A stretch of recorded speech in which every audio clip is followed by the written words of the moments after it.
In this lesson, we're going to talk about both objectives 6.3 and 6.4, which talk about heat capacity and calorimetry. Their objectives state that we should be able to explain the relationship between the transfer of thermal energy and molecular collisions. So the first law of thermodynamics states that energy is conserved. And this is going to be in both physical and chemical processes. And so we also talked in 6.1 that the heating of a cooler sample by a warmer sample is an important form of energy transfer between two systems. So referencing back, like I said, to 6.1 thermal equilibrium, we learned that once those two systems reached thermal equilibrium, they had the same final temperature. So if they have the same final temperature, they should have the same average kinetic energy. Since when we talk about kinetic energy and temperature, they're directly related, all right? That equation that I taught you in 6.1, Q system plus Q surroundings equal 0, all right? Here, you could also change the equation to look like this if you want to. It's totally up to you, but think about it this way. If we're talking about heat transfer, a hot object releasing its energy to something that's cooler, here, if your Q system, let's say the hotter object, released 1,000 joules, then your Q surroundings absorbed that energy. Here would be, let's say, plus 1,000. This is why this equals 0. Because your one thing is releasing, and however much energy it's releasing, the other thing will absorb all of that energy. Please note we are going to be referencing a closed system. So nothing enters and nothing leaves. And so this study of heat transfer is actually called calorimetry.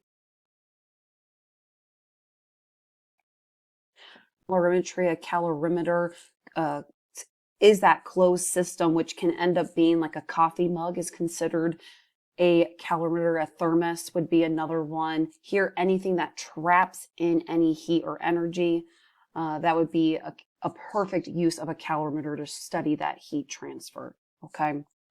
Now, when I reference Q system and Q surrounding, again, Q is being heat, and we can actually calculate Q based off an equation, which is Q equals mc delta T. A lot of people call this the MCAT equation. So here we talked about Q being energy or heat, which is generally either going to be in kilojoules or joules. M is going to be mass. Most cases you'll see it in grams. Sometimes it can be in moles. And so that would change our equation to NCAT, okay? Delta T, we've talked about delta. Delta as being a change in temperature. So our change in temp would be T final minus T initial. This is very, very important because this right here is going to give us a positive or negative Q value dependent on that final and initial temperature. Temperature will be in Celsius. You may see it in Kelvin. If it is, you just have to make sure you're following your units. Most cases it's going to be in Celsius. And then our last one is C. Here, C is going to be called, it'll just be called heat capacity. Whether that heat capacity ends up being a specific heat capacity or a molar heat capacity, which you'll actually see that right below. Here, if it's specific heat capacity, it's joules per gram Celsius. And if it's molar heat capacity, it will be in joules per mole Celsius. And I'm going to talk about both of these, but I do want to say that this is a constant. So every chemical species has a specific, in the sense that it has a physical property. That heat capacity ends up also being in every state of matter for that chemical species. So water in its solid, liquid, or gas form, it has a different value for all three.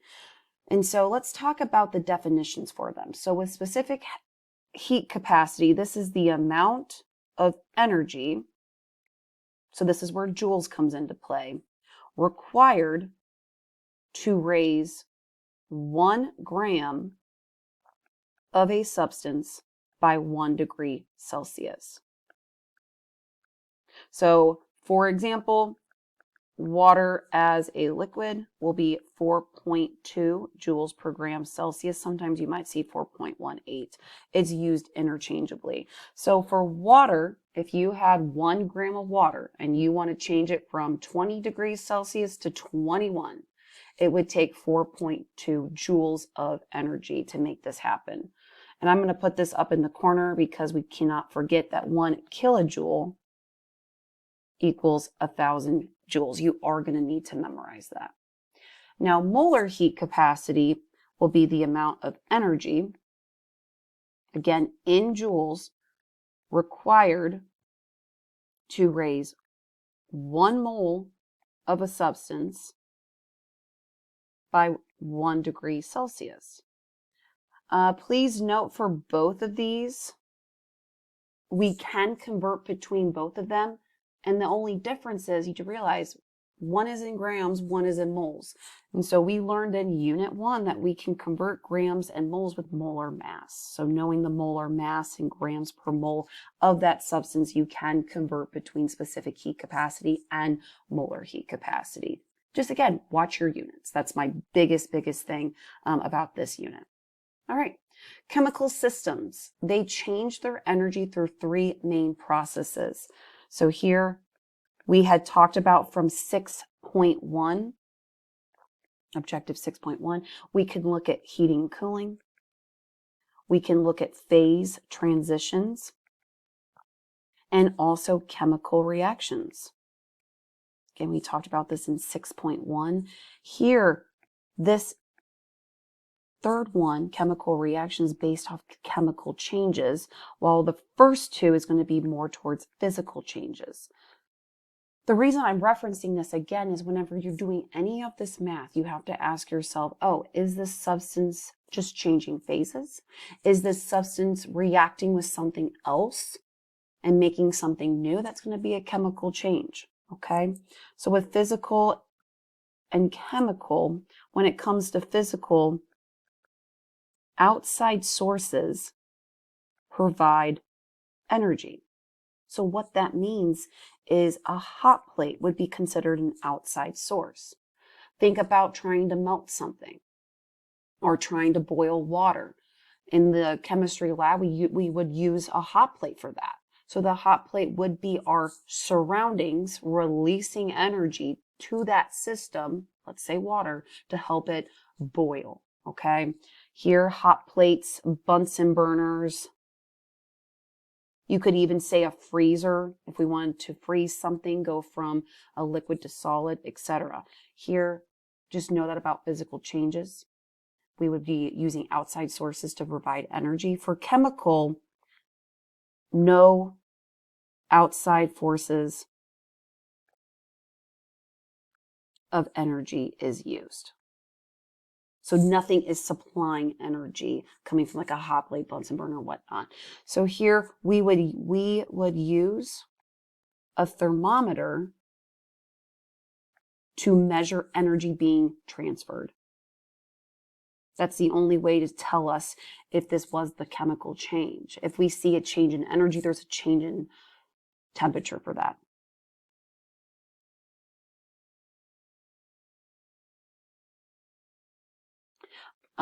When it comes to chemical, you'll see a lot of times it's using solutions.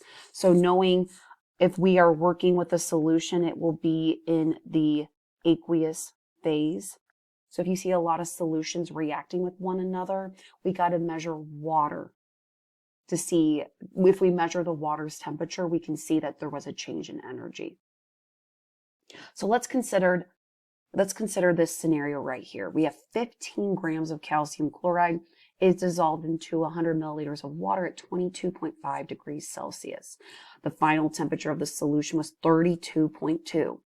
After the dissolution took place, consider the water and what had happened to it. So let's talk about the temperature. So our temperature was 22.5 and it rose to 32.2 after that calcium chloride was dissolved. So here, the temperature, the temp of water, because again, this is water where the thermometer was capturing, the change in temperature. Here, the temp of water increased because the system, and again, the system in this case is dissolving CaCl2. The dissolving of CaCl2 released energy to surroundings, which our surroundings are the water and the thermometer. And then here, this is which water absorbed that energy.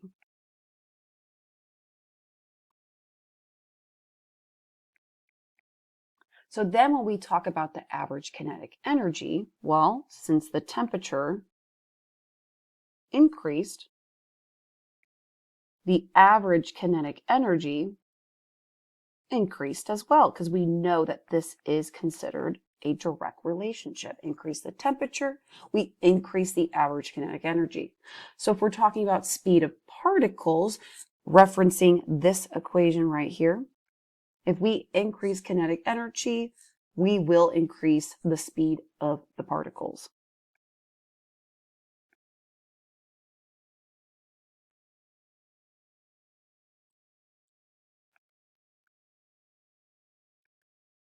So, was the dissolution reaction endothermic or exothermic?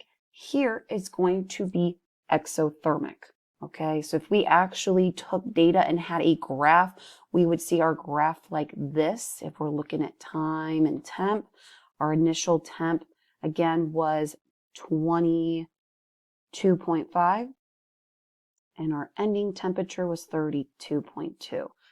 So even though this is a positive graph, in a sense you may think, oh, positive means absorbed energy. In a sense, this has to be endothermic. Well, it's endothermic in the sense that your water absorbed the energy. But if we're talking about the whole dissolving process, it was exothermic. That calcium chloride released energy after it was being dissolved, which the water gained. So that's why the water's data shows the increase in temperature, but the actual dissolution itself, exothermic. Right. So let's get to the math component of these objectives. So let's talk about one chemical species. So these are just simple temperature change problems with one chemical species.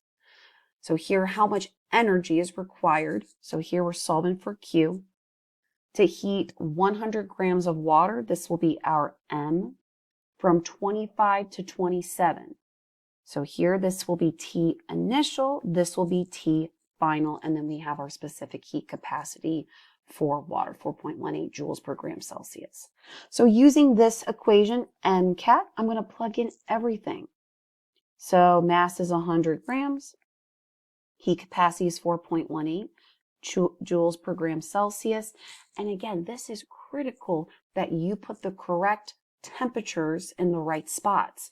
If you wrote 25, please don't write this. If you wrote 25 minus 27, you're going to get a negative Q value. Here, if I write 27 minus 25, I'll get a positive.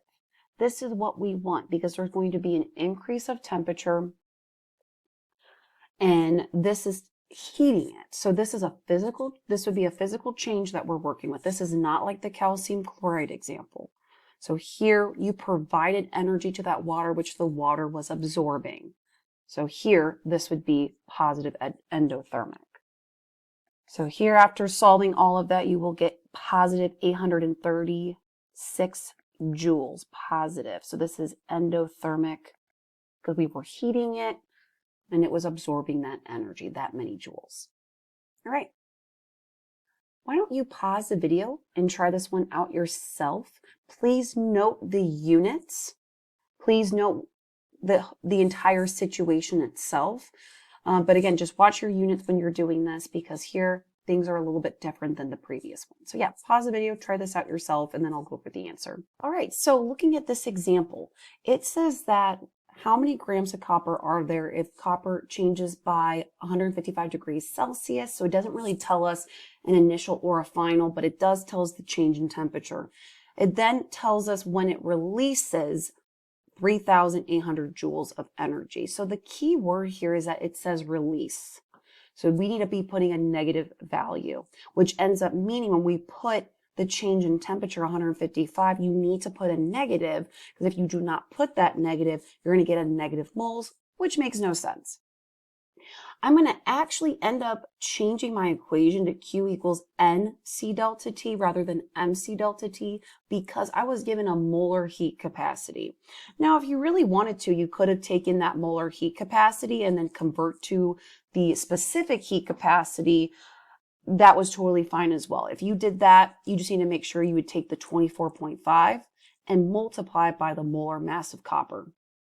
So after plugging everything in, I got 1 mole of copper, and then easily enough, we get the grams, which is 63.55 grams of copper. All right, moving on. Now let's look at calorimetry heat transfer problems for 2 chemical species. So in those 2 previous problems, we only saw 1 species that we were talking about.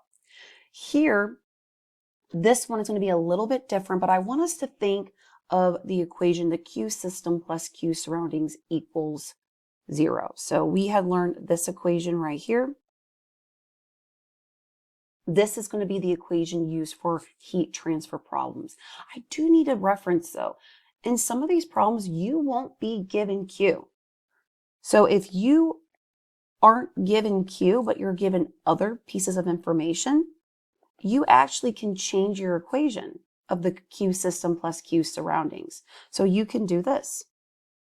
M system, C system, T final minus T initial system, plus M surrounding, I'm going to zoom in, C surrounding, T final minus T initial surrounding. I am running out of room. Let me make this a little bit smaller. There we go. Equals 0. So you will notice the only thing that these variables would be sharing is that these TFs would be the same value because this equation was based on thermal equilibrium. So that T final would need to be, they'll be the same variable, okay? Everything else will be different. So let's look at this problem. Let's say you have a 32.5 gram cube of aluminum initially at 45.8 submerged into 105.3 grams of water at 15.4. So here you have aluminum and you have water. So this is definitely a heat transfer problem. What is the final temperature of both substances at thermal equilibrium? All right. So essentially what's happening, your aluminum at 45.8 and your water at 15.4, what's going to end up happening is your aluminum, once dropped into the water, it will release energy, so it will drop in temperature, and that water will gain that energy, increase in temp, and they will end at T final, which T final we are solving for, which should be the same. So here, Q metal plus Q water equals 0. So here we aren't given anything about Q, but we know however much Q was released of the metal, let's say 1,000, your water would gain that 1,000. So that's why this equation looks this way. Here, I'm going to use what I had mentioned above right here and change my equation to be the MC delta T for both. So here, I'm going to zoom in. Mass of aluminum, heat capacity of aluminum, T final minus T initial of aluminum, plus mass of water, heat capacity of water, T final minus T initial water equals 0. So now I can plug in everything. And I'm just going to use the heat capacity for water is 4.2 based off the other problems we did recently. All right. So I have 32.5 grams of aluminum. Heat capacity of aluminum is 0.903 joules per gram Celsius.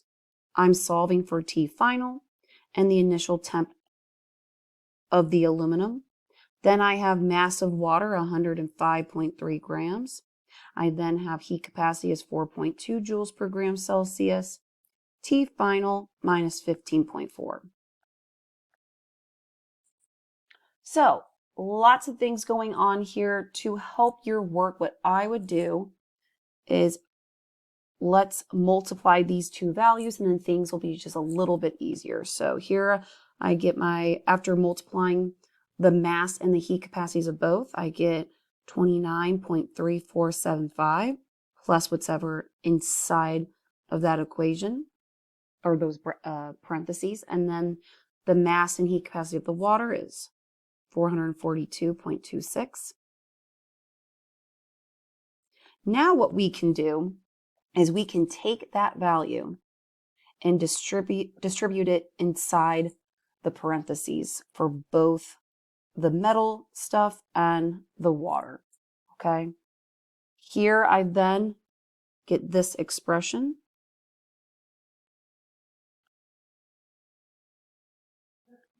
This does require a lot of work, so make sure you left yourself enough space. Now what we can do is get like terms. So what I'm going to do is the ones that have the TF, the T final, I will add those together. And the things that don't have a variable, I will add those together. Here I get this.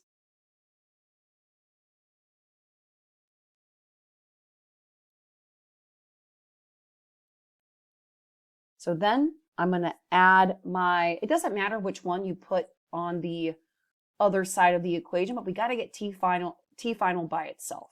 So here I get this right here, and now I can divide by the 471 to get T final by itself. And before I calculate this and show you the answer, if my T initial for both water and aluminum, we have 45.8 and 15.4. We need to get a value that's in between that. I know that kind of seems pretty straightforward, but a lot of students, if they mess up and let's say they get an answer of like 150, well, we should know right then and there that that's not going to be the answer. You probably had a calculation error. So here we're looking for something in the middle, and it's going to be something that's probably going to be closer to the water. The reason I say that is the water's heat capacity is so much higher compared to the metal. So you just need so much more energy to convert that water. You need 4.2 joules of energy, while that aluminum's only giving off 0.903. So my T final will probably be definitely closer to the water, which it ends up being relatively close. It changes to 17.3 degrees Celsius for the final temp of the water and the aluminum. So, all right, moving on. I have a we do problem. It's part A and part B. And then I actually have one more example problem after this, and then we'll be done with this video. So in this problem, we have a student mixes a 100 milliliter sample of 0.15 NaOH with some nitric acid of the same volume and concentration. The temperature of the initial solution for mixing was 25, and then their final temperature was 32. Assume that the solution mixture has a specific heat capacity for water as this and a density of this. So this is actually going to be a chemical reaction. So you have NaOH plus nitric acid. Hopefully right now you're like, oh, this is an acid-base reaction. Here we are going to make NaNO3 and water. So this is, like I said, a chemical reaction. You need to think a little bit differently for this, okay? Here, our temperature increased, all right? But that's because your reaction released some energy, okay? So we need to calculate Q gained by the mixture. So here, gained by the mixture is referencing your Q value is going to be positive, okay? Because whatever your reaction was doing, it released energy that increased the temp of the water, okay? So here, this is going to be Q positive because gained by the water, okay? Because these are solutions, AQ. Okay, So to start off first, we are going to need to use Q equals MC delta T. So you need to ask yourself, okay, what is our mixture? Our mixture is adding 100 milliliters of sodium hydroxide and adding it to 100 milliliters of nitric acid. So here, 100 milliliters plus 100 milliliters gives us 200 milliliters. Knowing the density is 1 gram per milliliter, we know this is a 200 gram sample mixture. So this is going to actually be my M, and Q equals MC delta T. All right. I should be good to go for all of this, but again, most of our solution is just water. Their densities will just be what water is. So here I have 200 grams multiplied by heat capacity of water.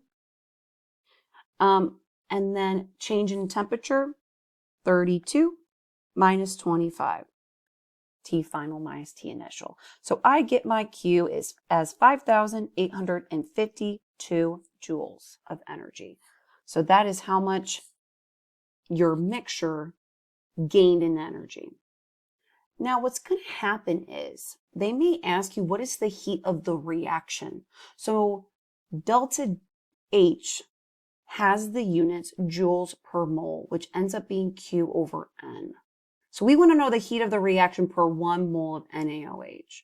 So delta H is Q over N. If we wanted to know the delta H of the reaction of the sodium hydroxide reacting with nitric acid, that is what the delta H of reaction is.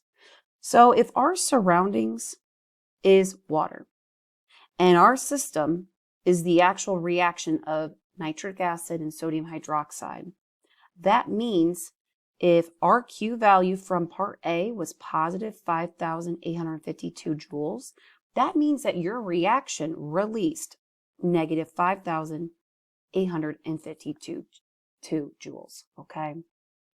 So here it does say per mole of NaOH. They're both technically going to be limiting reactants because you have the same volume, you have the same molarity. Most cases you'll be given that. If not, you just need to figure out which one's your limiting reactant. So here I do need to get moles based off delta H is Q over N, because right now I have my Q, I need my N, okay? And you're not just going to divide by 1 mole because you didn't have 1 mole react. You need to see what it is. So knowing 0.15 molar, I can solve for N because it was 100 milliliters, so 0.1 liter. Here I get my N as 0.015 moles of NaOH. Okay? So now delta H Q over N, I'm going to plug in the negative 5,852 joules divided by the 0.015 moles of NaOH. I get my delta H of reaction to be negative 39,000 joules if I wanted to use 2 sig figs, okay? If you're wondering why I rounded like that. So here, if you got negative, it's fine if you put negative 39,013 joules. It would be the not sig fig answer, but here to get 2 sig figs. This is the type of questions that you might see on the, I guess, more difficult side of thermochemistry, looking at chemical reactions. So I have a you-do problem. It is literally the same type of process that we just did in example 4.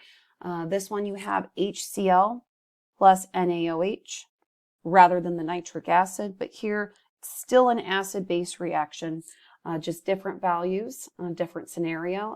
But I want you to use what we just talked about in example 4 to approach example 5. This is our last example problem, but yeah, if you want to pause the video, try this out yourself, and then I'll go over the answers. So first things first, I added the milliliters together to get 100 milliliters, and then knowing that the density of water is for every 1 gram, 1 milliliter, so 100 grams. I then plugged in my 100 grams, the heat capacity of water, and then the change in temperature, 26.3 minus the 19.8. I got 2,717 joules. And so this is the amount of energy your water absorbed from your system, that reaction. So then, using that Q value, if I know that's how much the water absorbed, that means the opposite, the negative of that, would be how much the reaction itself released. So U reactant HCl and NaOH was negative 2,717 joules. Here, knowing the concentration and volume, I got my moles of sodium hydroxide as 0.025 moles. So delta H equals Q over N. I plugged in Q and N, and I got my delta H overall reaction is negative 108,680 joules. So here overall, like I said, I think we just need to know, based off sig figs, it should be 3 sig figs, okay? But overall, just know when you're approaching these problems, are we talking 1 or 2 species? Are we talking about a physical change? Or are we talking about a chemical change? Because all the math is going to be different, but you need to know, is this physical or chemical? Because your math is going to be very different. If you're ever stuck, I do encourage you to look at your units. Your units will share a lot, and you will notice in a lot of their AP Chem problems, they'll want you to solve for the heat of the reaction, and they'll tell you, hey, I want kilojoules per mole. Here, very quickly, we could convert to kilojoules. It would just be negative 109 kilojoules. But overall, this is how we would approach this problem. I forgot to make this moles, my bad. But overall, that's how you do these problems.